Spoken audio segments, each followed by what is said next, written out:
A deranged U.S. serviceman killed 16 in Afghanistan over the weekend, mostly women and children. And yeah, we've got to talk about it. I'm Steve Green. This is Trifecta, and with me as always, Scott Ott and Bill Whittle. All right, Scott, let's start with you. What was your first thought when you saw the headlines yesterday? Well, of course, it's horrifying. Your first thought is compassion for the kids and the women and frankly, for the colleagues of this soldier who's apparently gone nuts or something. We don't have the details of what's happened here.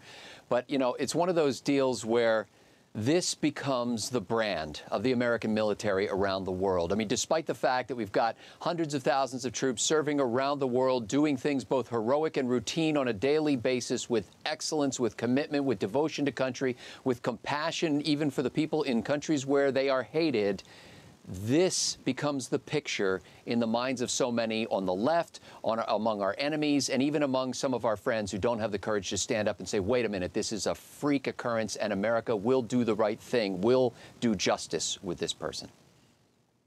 Yeah, we will. And as you mentioned on our conference call earlier today, those are the headlines that you don't see because it's not news. All right, Bill, is this just one of those things, or does it indicate something worse for our mission in Afghanistan going forward? Well, it is just one of those things, and it does indicate things worse for our mission going forward. Look, we had the whole thing at Haditha in Iraq was apparently very largely overblown. But basically, we've been at war for 10 years now, and this would be the first or second time something like this happens. That's just to put it in statistical context of what Scott just said. With all of that said, it doesn't matter. What matters is this guy went crazy and he committed mass murder, and he needs to be treated at least as severely. I think he needs to be treated more severely than a civilian mass murderer. We put these men and women under the kind of strain that we sitting here in America cannot imagine. And many people want to say that that should justify some of these things, but it doesn't. We expect our armed services to be composed of the best people we have. And when somebody does something like this, it dishonors not only the rest of the armed service, it dishonors the nation. Here's the fundamental point that needs to be made. What's the difference between this guy shooting up a village and a Nazi shooting up a village? The difference is that the society that sent that Nazi out there not only condones it, but actually encouraged him to shoot up the village. Individual hearts fail. What matters is the core values of the civilization behind it. And if we punish this soldier the way he deserves to be punished for this mass murder, it will be an example that the United States of America is a country of laws, and we are not made of perfect people, but we do expect and will achieve justice.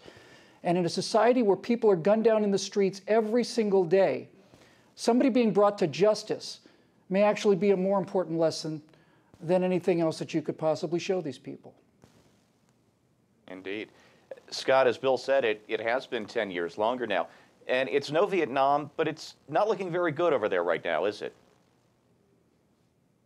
Well, and when Bill was saying that, it just made me think of this fact, and I think this is what Bill was saying, at least to me, is that when an American does this in the line of duty, it is an atrocity. When a jihadi does this in the line of duty, he is a hero. And if he dies while doing it, he's a martyr. He's a hero to his people. That's the stark difference between these two cultures. That's the difference that we need to outline in our headlines every day somehow to get across to people.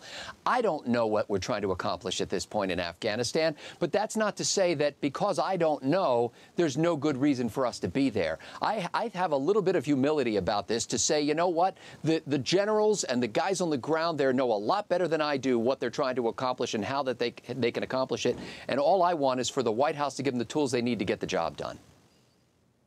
All right.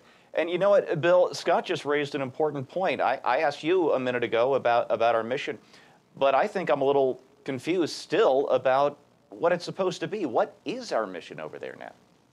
I'll address that in just one second. I just want to make this crystal clear.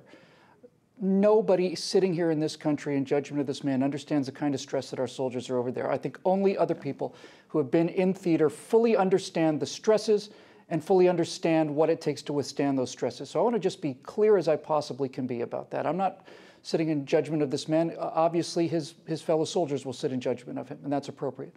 With that said, about the mission, initially Afghanistan was an anti-insurgency mission. You were going to try to put down the Taliban. You were trying to create civil society over there. When President Obama says we're withdrawing all of our troops and pulling out, That sends a message to the insurgents that the insurgency has won.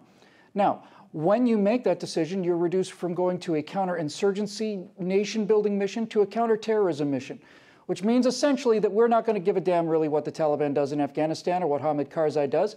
Next time we see terrorists who are determined to hurt America, we launch a missile at them or we send in a SEAL team and we just suppress the terrorists. I don't know whether anti-insurgency ever would have worked in Afghanistan. It seemed to be working for a while. We'll find out now whether the anti-terror strategy is going to be effective or whether or not we'll have to go back there and force again someday. Yeah, I guess we will find that out. You know, folks, war is hell. Wartime atrocities are a part of that hell. And I don't mean to criticize President Obama for what happened this weekend. He didn't do it, and his response this time, I think, was exactly right. But if we ever had a chance of winning hearts and minds in Afghanistan, that chance, well, it's probably ended. And I see a little point in nation building in a place where there was no nation to begin with. Afghanistan is really just a place on the map where other nations aren't. After this, it might just be time to bring the troops home. BJTV, I'm Steve Green.